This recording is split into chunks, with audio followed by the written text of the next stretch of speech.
Bonjour à toutes et à tous et bienvenue sur ma chaîne Maman Solo Investisseuse. Alors aujourd'hui, un petit podcast en voiture comme d'habitude. Il est 6h30, je pars travailler, comme beaucoup je pense le matin. Et j'ai décidé aujourd'hui de faire un petit podcast, donc non pas sur le côté investissement, mais sur le côté Maman Solo. Et le thème de notre discussion va être comment retrouver une vie de femme quand on est maman solo. Parce que ça, c'est quelque chose vraiment qui est compliqué. Moi, par exemple, j'ai eu mes enfants toute seule pendant plus de 6 ans. Le papa les prenait qu'un week-end sur 2 et la moitié des vacances scolaires. Autant dire qu'avoir une vie de femme quand on a un enfant de 6 ans et un enfant de 9 ans quasiment H24 avec soi, qu'on doit faire leur éducation, qu'on doit surveiller l'école, qu'on doit les emmener au sport, c'est extrêmement compliqué. Mais aujourd'hui, je vais vous donner 3 astuces vraiment importantes à mettre en place pour retrouver votre vie de femme et qui, moi, m'ont aidé pour retrouver confiance en moi, retrouver ma féminité et retrouver, comment je peux dire, une vie à côté de mes enfants. Parce qu'on leur donne toute notre vie, on leur donne toute notre énergie, mais des fois, il faut quand même penser un peu à soi. Donc, la première astuce, ça va être de prendre du temps pour soi. Alors, je sais que peut être difficile, mais moi, je vous propose de vous consacrer 2 heures par semaine. 2 heures par semaine, c'est trouvable. Même quand on a des enfants, même quand on a un travail, c'est faisable. Par exemple, le week-end, vous prévenez vos enfants. Vous dites, maman, à 18h ce soir, elle va prendre son bain. Je vous préviens, je ne veux rien entendre. Moi, je sais qu'ils étaient habitués à un moment, tous les dimanches à 18h, c'était mon bain. Mais quand je vous parle d'un bain, c'est un bain. C'est-à-dire, c'était masque pour les cheveux, masque pour le visage. Voilà, je me frottais avec une brosse massante. C'était vraiment le bain qui durait 1 heure, quoi. C'était vraiment extraordinaire. Et d'ailleurs, je le fais toujours. Je ne sais pas pourquoi je parle au passé, parce que je le fais toujours. J'ai pris cette petite habitude de prendre mon bain tous les dimanches à 18h. Sinon, moi, ce que je fais aussi toujours, c'est le samedi matin, quand je me réveille. Alors moi, je préparais le petit déjeuner des enfants avant. Comme ça, ils se réveillaient, prenaient le petit déjeuner tout seuls. Et moi, je me permettais de rester dans ma chambre et je lisais. Je lis toujours. Je ne sais pas pourquoi je parle au passé ce matin. J'ai envie de parler au passé, alors que même si j'ai plus mes enfants à 100%, je le fais toujours. Donc, je lis. Je prends du temps. Je m'étends. Je fais aussi, je ne vais pas dire du yoga, parce que c'est pas vrai, hein, c'est pas tout du yoga, mais je fais des exercices d'étirement. Je reste, une petite heure dans ma chambre pour moi, pour prendre du temps. Vous pouvez aussi, bien entendu, aller chez le coiffeur. Forcément, vous avez bien une copine quelque part qui peut vous garder vos enfants. C'est quoi, c'est 1 heure le coiffeur ? Il faut vraiment que vous vous rendiez compte que prendre du temps pour soi, c'est le début. C'est vraiment le début pour commencer à se retrouver. Et ça, c'est important. Je veux vraiment qu'à partir d'aujourd'hui, vous vous dites, ok, cette semaine, je vais prendre 2 heures pour moi. Ou alors, ah oui, le truc qui est bien aussi, alors moi j'ai des chiens, donc j'allais promener les chiens toute seule, mais j'allais pas les promener style vite, faites pipi, faites caca, on rentre. Non, j'allais les promener, voilà, tranquillement. Je regardais les arbres, les oiseaux, je discutais avec une voisine, voilà, tranquille. Et on respire, et ça c'est important. Donc vraiment, la première astuce, c'est prendre du temps pour soi. Faire du sport aussi. Oui, ça c'est pas mal. Moi, je sais que je m'étais inscrite à la boxe. J'y allais qu'une fois par semaine. C'était 2 fois, mais j'y allais qu'une fois. Et ça faisait plus grand bien. Alors ça, la boxe, en plus, tu tapes soit sur des gens, soit sur des machins là. Et ça faisait vraiment du bien. Donc, première astuce, prendre du temps pour soi. Deuxième astuce, ça va être retrouver de la positivité. C'est-à-dire, il faut vraiment que dans votre vie, que vous voyez votre vie de façon positive. Une chose que j'avais faite et qui m'a beaucoup aidée, c'est le réveil le matin. Je ne sais pas sur votre téléphone, je ne sais pas quel téléphone vous avez, mais moi j'ai un Samsung. Et quand je mets un réveil, je peux lui donner un nom. Puis la plupart des gens doivent mettre réveil la semaine, réveil le week-end et tout. Non, moi j'ai mis, et d'ailleurs il s'appelle toujours comme ça, le matin j'ai mis n'oublie pas de sourire.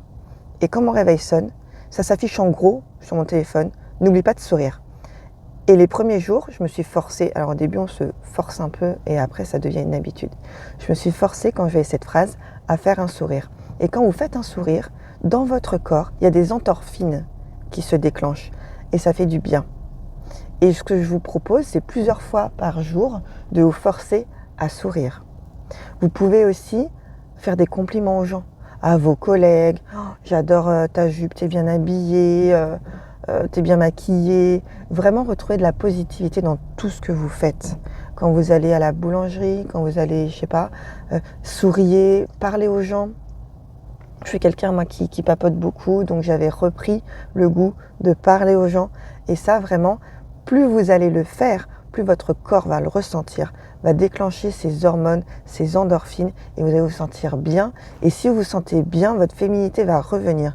Vous allez aimer vous habiller, vous allez aimer vous maquiller parce que les gens vont vous renvoyer ces sourires. Si vous souriez, les gens vont vous le renvoyer. Et ça, vraiment, ça fait du bien. La troisième astuce, et ça c'est ce qui m'a le plus aidé, je pense que c'est vraiment le plus important, c'est faire une liste de vos rêves et de vos objectifs et d'en faire un tableau. Mon tableau, moi, il est situé en sortant de ma chambre. En sortant de ma chambre, j'ai un mur en fait qui est devant puisque j'atterris dans un couloir. Je l'ai mis là. Tous les matins, en sortant de ma chambre, j'ouvre la porte, je vois ce tableau. Qu'est-ce qu'il y a sur ce tableau ? Sur ce tableau, il y a des post-it avec indiqué tous les rêves que je veux faire. Exemple, voyager, mais soyez précise, voyager en Asie, s'acheter une voiture, se faire un tatouage, enfin je sais pas. Vous pouvez mettre tout ça. Et en plus de ces petits post-it, je mets des photos. C'est-à-dire qu'à chaque fois que je fais quelque chose qui avait un post-it sur ce tableau, je mets une photo. Je vais vous donner un exemple concret qu'il y avait sur ce tableau. Je voulais faire don de mes cheveux. J'avais les cheveux extrêmement longs que j'avais laissés pousser depuis mon divorce. Et je voulais absolument me couper les cheveux et en faire don. C'est un petit truc tout bête. Mais voilà, il fallait trouver le coiffeur, il fallait trouver le courage d'aller se couper les cheveux parce que j'avais les cheveux vraiment jusqu'aux fesses et je les ai coupés au-dessus des épaules. Donc voilà, donc c'était un de mes rêves. Je voulais absolument faire ça, donner mes cheveux pour les personnes qui ont le cancer pour faire une perruque. Et j'y suis allée et quand j'étais sur place, j'ai pris une ou deux photos, je les ai imprimées et je les ai mis sur ce tableau. Quand je voyage, je choisis toujours une ou deux photos, les photos qui me font du bien quand je les regarde et je les mets sur ce tableau. Je me suis acheté une voiture, photo de la voiture, je les mets sur ce tableau. Mais ça peut être tout n'importe quoi. Quand je vais en concert ou quand je fais une soirée spéciale, je garde le bracelet, vous savez, le bracelet qu'on nous met, je le garde et je le mets sur ce tableau. Ou je vais garder la place de cinéma sur un film qui m'a touchée, qui m'a fait du bien et je le mets sur ce tableau. Et vous allez me dire quel rapport avec la féminité ou la vie de femme? C'est tout simplement que plus vous allez faire d'activités à l'extérieur, plus vous allez atteindre vos objectifs et plus vous allez vous sentir bien, heureuse et épanouie. Et vous allez vous dire, je peux le faire. Je peux le faire toute seule. Je veux dire, on a besoin de personne pour vivre.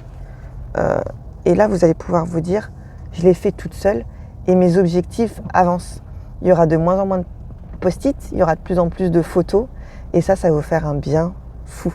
Moi, le matin, quand j'ouvre cette porte et que je vois mes copines sourire sur ce tableau parce que c'est un voyage que j'ai fait avec mes copines, quand je vois les objectifs que j'ai atteints, ce don de cheveux que j'ai fait, c'est peut-être tout bête, mais pour moi c'est quelque chose d'important de savoir que peut-être aujourd'hui il y a une femme qui est heureuse grâce à une perruque, la photo de ma voiture ou la photo, enfin voilà, vous avez plein de choses, et ça rend heureuse, ça donne le sourire, ça donne envie de se préparer, de devenir plus féminine et de retrouver sa vie de femme.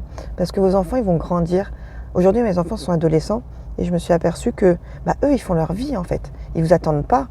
Moi, par exemple, ma fille qui a 16 ans, elle veut plus venir en vacances avec maman, elle n'a plus rien à faire. Est-ce qu'elle veut, c'est être avec son copain, partir en vacances avec son copain, le voir, enfin voilà.